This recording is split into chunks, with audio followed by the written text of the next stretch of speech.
Okay, my name's Holt Gandy. We're going to be going over lamination today.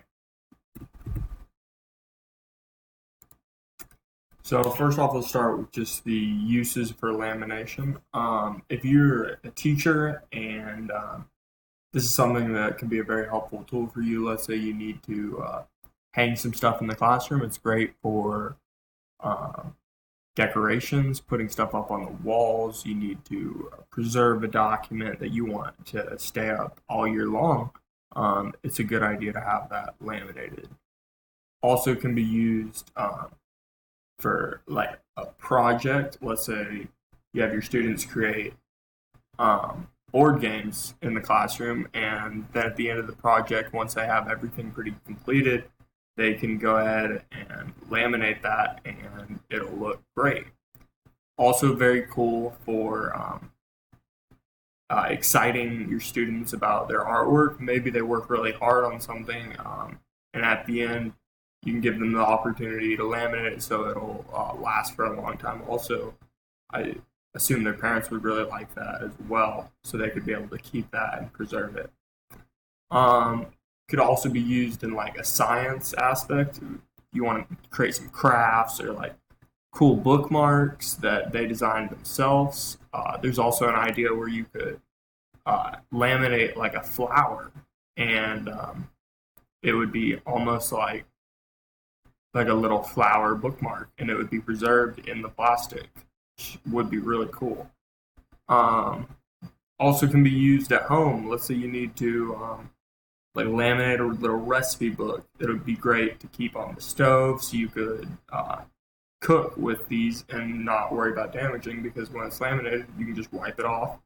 Also, it would be great for little playing cards. I've seen people laminate whole decks of the game called like Cards Against Humanity, I think, and just so they could play it with their friends and it wouldn't get ruined.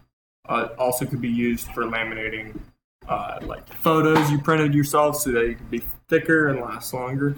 And then finally, like anything you laminate is going to be more waterproof and durable. If it has a plastic edge, it's going to be able to withstand withstand for a lot longer. So you could also make like little travel tags for your luggage or something like that. All right, let's keep moving here.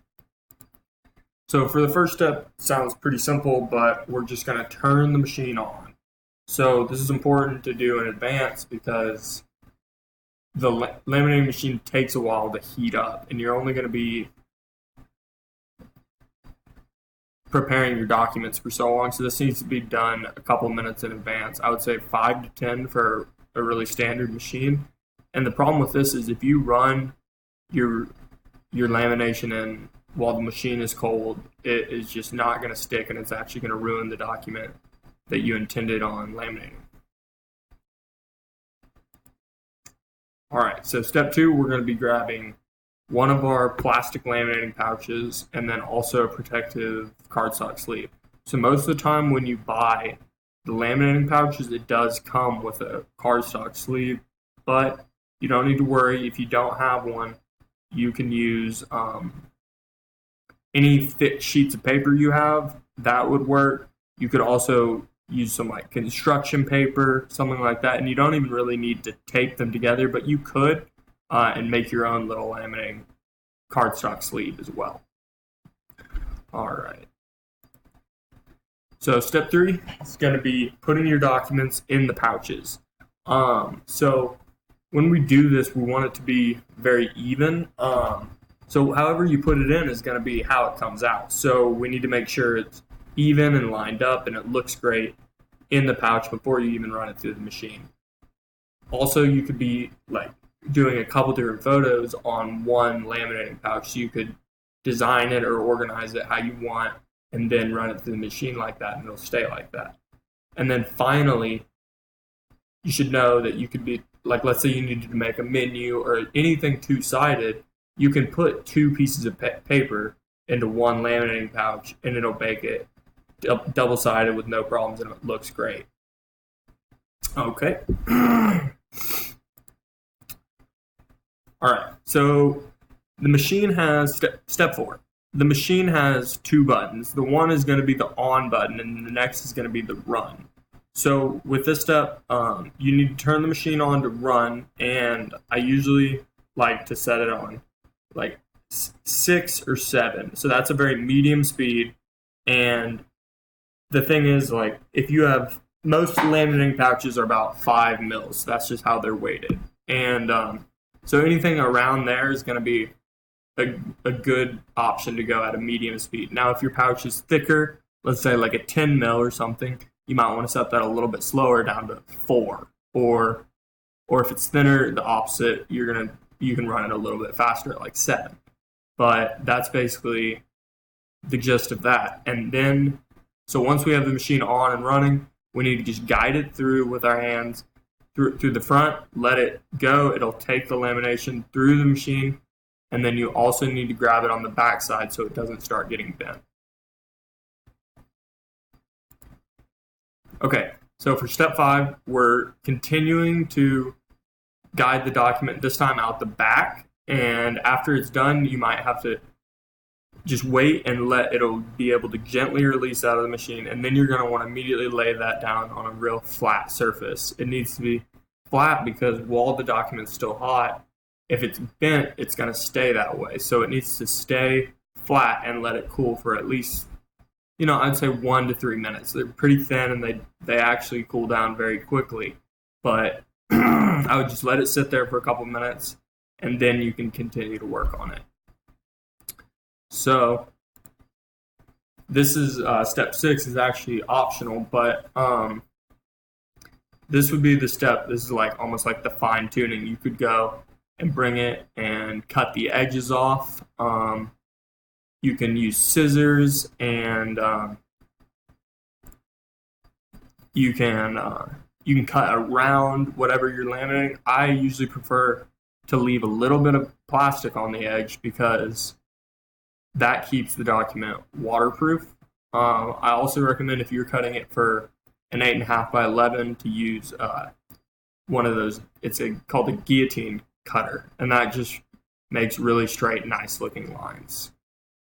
You could also use this opportunity to make like little designs around whatever you've laminated, and that just adds a little bit of flair. If your students want to do that, that's a cool idea as well. All right, so far we've been through pretty much everything you need to know about laminating, but here's just some extra things that you might want to be aware of. So first, whenever you're done laminating, you can do multiple sheets and the laminating machine can stay on, but always be sure to turn it off because I feel like after a while it might become a fire hazard. So I think I've already mentioned this, but if your lamination has sealed plastic around the edge, then your document is waterproof. It can be used while cooking. It can hang up outside. It's going to last a lot longer, basically. So also when you're in that last stage, the documents cool very quickly, but you do need to give it that time so you have a really straight, nice looking document. If you have a real thick pouch, like a 10 mil pouch, the guillotine cutter might not work because it's so thick. Like you might want to use some real big scissors and cut it that way. So also you could do multiple pictures in one pouch. So you could really almost design almost like a little photo book without even having to buy like the little plastic sleeves. You can just do it all on one laminating sheet and then put it in the book. Also, a good way to hang your laminations after you've made them is you can always tack them into the wall. Also, they're usually light enough where you can use double-sided tape, so that looks great as well. Okay, well, that's pretty much it. I hope I've given you everything you need to know about laminating. Just another little tip, also always be sure to check into your local library, because if you don't have one of these machines, most of the time they do, or they'll know somebody who would be willing to help you. Also, there's stores like Office Depot and like other office supply stores, Staples, that will laminate stuff for you at a cost. It's usually like $1 to $2 per page, and but you probably are better off if you do need to do a lot of sheets to check with your school or a library because it's cheaper to do it yourself and just buy the pouches. So that's pretty much it. Have fun, be creative, and get laminating. Have a good day.